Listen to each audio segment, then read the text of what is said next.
everybody. This is Alan Fine for Virtual Roadshows. This one is the Discover the New Way to Sell Polar Expedition Cruises for 2024.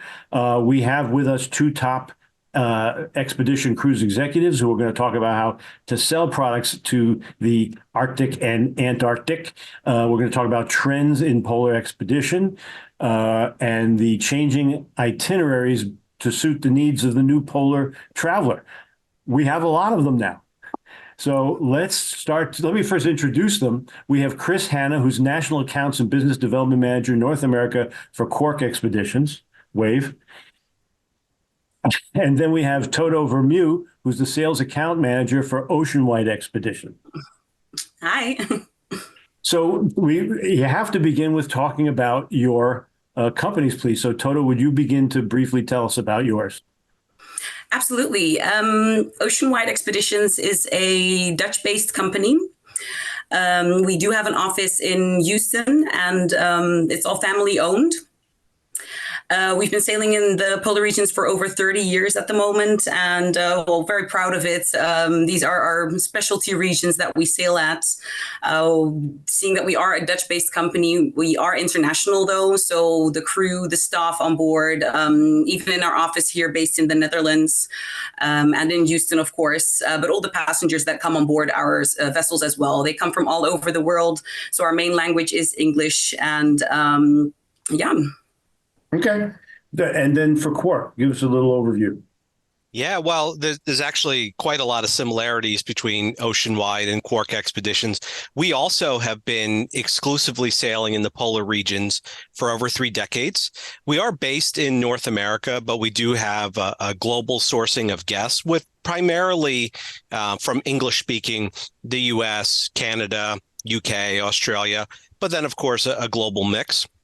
English is our primary language, but we do offer language programs for speakers of other languages. But as a company for over 30 years, exploring the polar regions, just like Oceanwide, we have a passion for what we do and where we go. It was 1991 when our founders got this crazy idea to charter a nuclear-powered icebreaker to go to the geographic North Pole, something nobody had ever done before for paying guests. And through our history, we've continued to push the envelope and to innovate. And so I'm really happy to be here with just another great operator like Oceanwide, and to meet Toto, excuse me. It's just, we love what we do and we love to share it. I'm sure we both agree on that. Absolutely. Absolutely. Yeah. So what I want to do, there isn't a bad product out there. Everybody works to make the best product for their guests. The real issue, of course, is we've got travel advisors watching to figure out which guest is the right guest. So as we continue, let's try to figure out what the little differences might be. Well, we believe that it's important to be specialists in what we do, to be able to be the best in what you do. We're specialized in the polar regions. So when I say the polar regions, I mean Arctic, Svalbard and Greenland, and Antarctic Peninsula, but Weddell Sea as well, Falkland Islands, South Georgia. But yeah, those are the regions that I'm referring to when I say the polar regions. Yeah, we aim to stay in these regions as well because we have a year-round program. So we follow the summer months. So up north, we start in May through September. That's when our season in the Arctic proceeds. We're based in Vlissingen, the Netherlands. So after every season, our vessels come back home to base. If anything needs to be done on the vessels, any renovations, anything like that, for example, we'll be able to do that then. And then in the winter months, or our winter months, so October through March, April, that's when we go down to Antarctica. So this gives us a nice year-round program to have those vessels operating, the whole entire year. So Chris, you're also concentrating on the polar. Tell us more. Yeah. So, again, I'll refer to our 30 years of experience as an uncompromising polar expert. And I think Toto really said it well. In order to be considered specialists, we need to live and breathe the regions that we go. These are highly specialized. They require a lot of knowledge and experience and specialized sets of tools, including our ships, our crews, our expedition teams, all of the above, which is why, I really love about Quark that we are very much specialized in the polar regions. So tell me, Chris, let's talk about ships, and then Toto, you'll get a chance. What are your ships like? What comforts do they offer guests? And dining accommodations, that sort of thing. It's a fantastic question. And, over time, our fleet has evolved. The one thing that has remained consistent is we are committed to never operating a ship of more than 199 passengers in the polar regions. And the reason why that's so important is that means the best access in the places that we go. It means the ability to spend more time off the ship. In a place like Antarctica, where there are restrictions on the number of people you can have on shore, we can still have all the guests off the ship. Our fleet is a little bit different than some of the other ones out there. There's no cookie cutter to our fleet. It's a bit more of a Goldilocks approach. So from our smallest ship, which is brand new to the fleet, Ocean Explorer, at 138 passengers, to World Explorer, our all-suite, all-balcony, 178 passenger ship, to our brand new game changer Ultramarine, featuring 2 twin-engine helicopters and accommodating up to 199 passengers. Our ships are all small. They're capable. They're all highest ice class ratings available in the industry across the fleet of polar ships.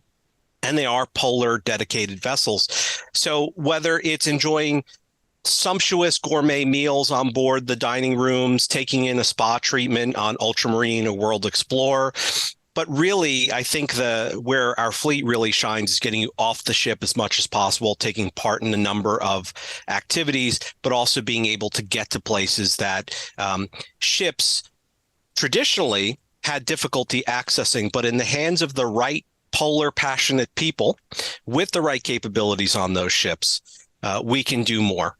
And before we go to Toto, how many ships do you have in the fleet? We have a total of 3. All three of which we use in Antarctica, and 2 that we take up to the Arctic, which would be Ocean Explorer and Ultramarine, but all 3 in Antarctica. So Toto, same question, and how many in the fleet? Yes, well, a lot of similarities, I would have to say, with Chris. We have a fleet of 4 vessels at the moment. The sailing vessel Rembrandt van Rijn, she only sails up in the Arctic. She can carry 33 passengers, so this is the smallest vessel that we offer, a more hands-on vessel as well. Like I said, it is a sailing vessel, so we encourage passengers also to help us set the sails and pull the sails down whenever necessary. So it's a more on-hand experience. Next to that, we have 3 motor vessels, the Ortelius Plancius, that can carry 108 passengers. And the Hondius is our newest vessel. She started sailing in 2019, and she can carry 170 passengers. Well, yeah, like I said, a lot of similarities with Chris. We aim to be as on land as much as possible. What difference I would say is we try to stay more close to the expedition part of it. We don't have a spa on board or a gym. We want to be outside on land as much as possible. If we see a polar bear in the distance and it's lunchtime, for example, well, lunch will have to wait. We're going to see that polar bear. Okay. All right. So now we're starting to see some of the differences. Now, are there differences? Let's talk about itineraries and see if there are differences there. Toto, you want to start with that? Yeah, sure. Well, starting in the Arctic, like I said, all the vessels, they come back to Vlissingen, to the home base. So the first trip of the season, passengers can come on board in the Netherlands, sail up to Aberdeen, Fair Isle, Jan Mayen, and then up to Svalbard. So this is a repositioning cruise. And then the season in Svalbard starts. We offer multiple itineraries in North Svalbard into the pack ice. And then when the ice has retreated some, we'll make a complete circumnavigation. We have ice-strengthened vessels, so not icebreakers. So hence that we will wait for the ice to retreat some to be able to make that complete circumnavigation. Then we'll move over to Greenland, to Scoresbysund, also a repositioning cruise with passengers on board, departing from Longyearbyen along the pack ice into the Scoresbysund area, and then disembarking in Akureyri in Iceland. So coming from North America, there are quite some flights flying into Reykjavik, so it's an easy access. So we provide a transfer for passengers to Akureyri to come on board. And then for Antarctica, we have different itineraries. We start off with the Falklands, South Georgia, Antarctic Peninsula. different itineraries to the Antarctic Peninsula as well. And what I would say stands out is the base camp trips. So they sail down to Antarctica and all the activities that are offered. So that's kayaking, camping, mountaineering, snowshoeing, and a photo workshop. These are all included in the price and will aim for all passengers to do these activities at least once. So this is an itinerary which quite stands out. We also see ourselves as pioneers trying to do something different. So these trips, they come back every season. But we have a new trip, for example, in 2025, the remote Weddell Sea. We'll go to South Georgia and cross over the Weddell Sea completely to Nieuw-Schwabenland. We haven't done this itinerary before, so it's completely new to us. We have a group of divers on board as well. So yeah, these divers are excited to be diving in places where probably nobody has ever dived before. So for us also, it's a new trip. It's an exploring trip, and it attracts a lot of passengers that have traveled with us before to try something different, try something new. So every season we aim for a different trip, which also for us is new, that the passengers feel like they're exploring with us. That's great. And I have to say, I am someone who has snorkeled in Antarctica. And I advise people, if you can get in the water, do it. Anyway, Yes. Chris, same question. And let's talk about your itineraries, because I'm seeing differences here. And this is good for our travel advisors. Absolutely. I'll start first with Antarctica, with our departures in Antarctica. We offer trips from 8 days to 23 days in Antarctica. Now, the longer you go, the more you can incorporate places like the Falklands, South Georgia, the Antarctic Peninsula, crossing the Circle. In 2004, we were the first ones to discover the northernmost emperor penguin colony, the penguins that you see over my shoulder, at a place called Snow Hill.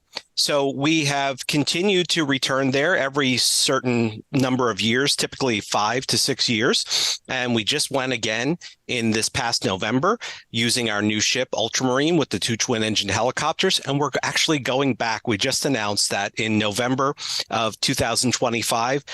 Due to the popularity of this trip, we will be returning to the Snow Hill Emperor Penguin Colony. But I mentioned 8-day trips. That's because Quark Expeditions is one of the pioneers of the fly cruise itineraries. These itineraries allow you to, instead of sailing about a day and a half to 2 days across the Drake Passage in each direction, you can then take a 2.5-hour flight from from Punta Arenas, Chile to King George Island, where the ship is empty, waiting for you. And these trips are even more intimate because they're capped at 140 passengers, and then return. And brand new for the 25-26 season, we are actually bringing one-way fly cruise trips. So it is possible for you to fly down, sail back, or reverse, or you can do the traditional round trip flights. Quark has been doing these trips for longer than just about anybody else in the industry. There's a lot of companies out there that are starting to introduce it. It's something that we've known, and it's very telling the trends in the markets. We were ahead of the curve. Now, in the Arctic, we also go to places like Svalbard. We go to Eastern Greenland, where we have fantastic Northern Lights itineraries. But I think what really showcases our pioneer spirit is our trips along the western coast of Greenland and the Canadian Arctic, up places like Baffin Island and Ellesmere Island. The very entrance to the Northwest Passage. Here is where you'll get to enjoy the benefits of our many fantastic relationships with the local indigenous communities, both in the Canadian Arctic and also in Greenland. Interact with a new culture that you may never have gotten to experience, see stunning landscapes, make full use of the helicopters on Ultramarine, and even take part, for your foodies out there. We have a incredible culinary program called Tundra to Table, where we've brought in Greenlandic chefs on board, and they use locally sourced and local, sort of cooking techniques, and do sort of a chef's table concept, where they are presenting the food and the story from their lifetime, from their childhood, as a way to sample the culture, not only from interacting with guests, with the community members on shore, but also on the ship, and savoring it through all of your senses. So as a company, we continue to explore. We've added a full in-depth 14-day exploration of Patagonia, of the Chilean fjords, featuring places like Cape Horn, Diego Ramirez, and Puerto Natales, as well as Torres del Paine National Park. While we're sticking to our exploration and our polar routes, we are playing a little bit in those areas around the polar regions. So, Toto, that answer might have made you remember some things you wanted to say. Do you have additions to your itineraries that you wanted to say? Well, actually, indeed it did. We'll see, for example, the Snow Hill Island trips. Our Ortelius vessel, she can also carry helicopters on board. So we do offer the Snow Hill Island voyages in October to be able to land at the Emperor Penguin Colony. Also on the remote Weddell Sea voyage that I was talking about earlier, we do have it with the helicopters on board on board the Ortelius. So scenic flights are also included in those matters. And then for the Arctic, we have not per se different destinations, but an additional activity that has been brought into play. And those are the longer hikes. So we have a group of passengers that'll be able to get off the vessel for the entire day, take their lunch pack with them, and just hike from morning till the late afternoon and be on land and go out into the wild. Okay, good. So that's what, and continuing on this vein, and I think we've already answered some of it. We were talking about the differentiation in the itineraries, but now in the actual granular, getting down to the expedition, what are some of the things that you do that makes it a Quark experience, for example, Chris? Let's talk about the expedition itself.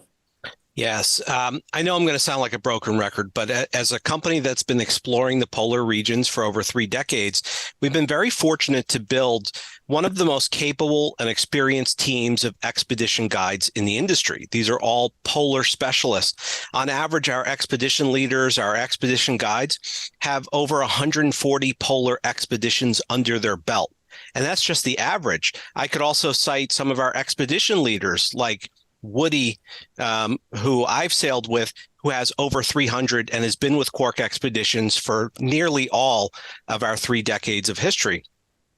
But that's a difference that's hard to appreciate until you're on board. But another thing that I can really point to that's easy to see is we have the largest teams of expedition guides in the industry. With a ratio of 1 for every 6 guests on board the ship, our guides are the ones driving the Zodiacs. They're the ones interacting with your guests on shore, on the ship. They're doing the nightly presentations and recaps. So no matter where you go, you're surrounded by the team of experts, whether it's taking part in one of our hikes of 5 different activity levels. It's taking part in the Zodiac excursions, either around the pack ice or, around the sea ice, or going ship to shore, or doing things like kayaking, stand-up paddleboarding, camping for a night in Greenland or Antarctica.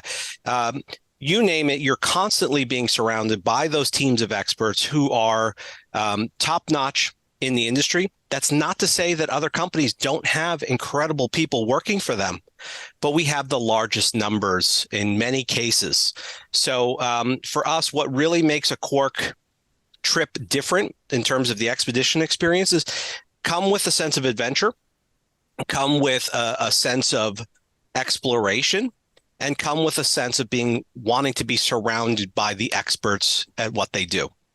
Okay. And at Oceanwide, Toto, let's get a feeling for what it's like really in the expedition itself. Yes, absolutely. I mean, I have to agree with Chris. Our guides on board are also specialists in what they do. We have different lectures that we are able to give on board, the recaps, lectures about what we have seen, what we are going to experience, and not only on board, but also during the Zodiacs, during the landings, during the activities. What I would say that I believe that really differentiates us is that we get a really familiar feeling on board. You know, the guides, they sit with us during the meals, so you're able to talk with them. They were walking around on the deck. If you have any questions, we have an open bridge policy. So the captain, the first officer, second officer are always there to answer anybody's questions. And it gives it a real family feeling to be on board. We have an informal atmosphere on board. And that's really what we stand for. We want people to go and have adventure, but also be educated in a fun way. Okay. So let's talk about resources. there's two kinds really in my mind. There's the resources that are generally about the regions, and then your resources. Chris, what resources would you recommend travel advisors be looking at? Well, I think now more than ever, there is more choices and options out there for your clients to travel to the polar regions. I think it's actually a good thing. I think the rising tide floats all boats. It allows companies like Quark Expedition, like Oceanwide, to have more focus put on them because there's more people interested in the destinations. So as a former travel advisor myself, the number one tip I would give travel advisors is learn about all the companies out there. It's okay. We're not going to be right for everybody. Toto made a really great point that, the atmosphere on board an ocean-wide ship, the atmosphere on a Quark ship are similar, but there are differences. But I think where we can both agree is that as companies that have been doing these areas for so long, why trust the trip of a lifetime to a company that has not been doing it for a lifetime? You really want to know that the company that you're choosing for your client's dream trip has been there, has done that. In both cases of both of our companies, we've been doing this longer than some other companies have even existed, let alone how long they've been going to the regions that we're going to. So I think it's great that there's a lot more options out there. We won't be the right fit for everybody, but the number one resource I would share is learning about all the companies. But if you want to learn about Quark Expeditions, we do have a full team of outside team members, business development managers, area sales directors. We're happy to do trainings and one-on-ones, presentations with you and your clients, help you build groups, help you supply you with marketing materials. And we also have a brand new, robust travel advisor portal on our website. If you go to quarkexpeditions.com, click travel advisors at the top. When you sign up, you'll have full access to our training program where you'll learn not only about our ships, about our destinations, about our experience, have full access to our images and videos, things that you can share with your clients. There's even now a brand new AI-powered chat tool called Parker the Polar Bear. So you can literally ask Parker, when is the best time to see whales in Antarctica? And Parker will give you a plain English answer that you could then cut and paste to an email to your client, look like an expert, or read it over the phone. But no matter what, know that you have resources at Quark Expeditions. This is what we live and breathe. You don't have to be the expert at what we do or where we go. Leave that to us. Do the hard part, get the clients thinking about it, and we'll be there to help you. Okay. And Toto, so there's the resources that you recommend travel advisors go to, plus your own for the travel advisor. What would you say they should be doing? Well, I completely agree with Chris again. To be honest, travel advisors should be advising their passengers to find the perfect ship, the perfect company. We offer the adventurous part, the informal layout on the vessels. So if there's somebody that would want a sauna or jacuzzi on board, for example, then there would be another better option. But if somebody really wants to do an adventure, someone wants to lift sails, that you can do that. Well, well, not on all the vessels, but on one of them, for example, yes. If you want the more adventurous part, then Oceanwide is definitely the way to go. And with regards to our resources, in 2018, 2019, we got a completely new system. So a new booking system, and it's completely made for us. This also includes the partner portal. So we are updating it as we go. Whenever we see anything that could be improved, for example, we'll just let our web designer know, and they're able to adjust it. But in the partner portal, any details can be found there. What's the URL? Oh, sorry. It's www.oceanwide-expeditions.com. And when you're on the front page, you'll be redirected to the websites. At the top right corner, you can click on log in if you already have an account. If not, become a partner. And you're able to find our expedition manual there, our activity manuals, ship information, all the photos, videos that you would like to use for your own websites, white labeled or with our logo. It depends on what you would prefer. And of course, we have different social media networks: Instagram, Facebook. We have a YouTube channel with webinars on there per destination. We have a video so that you can get some extra information on the destinations that we actually go to, what it's like to be on board.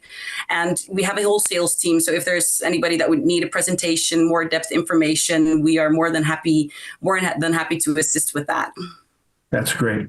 Well, at this point, hopefully the travel advisors watching are interested in meeting with you guys. You both have booths. Let's make sure that we invite them to talk to you or wherever you have there. And that's the whole point of this exercise. So thank you very much for sharing. And this is Alan Fine for Insider Travel Report and Virtual Roadshows.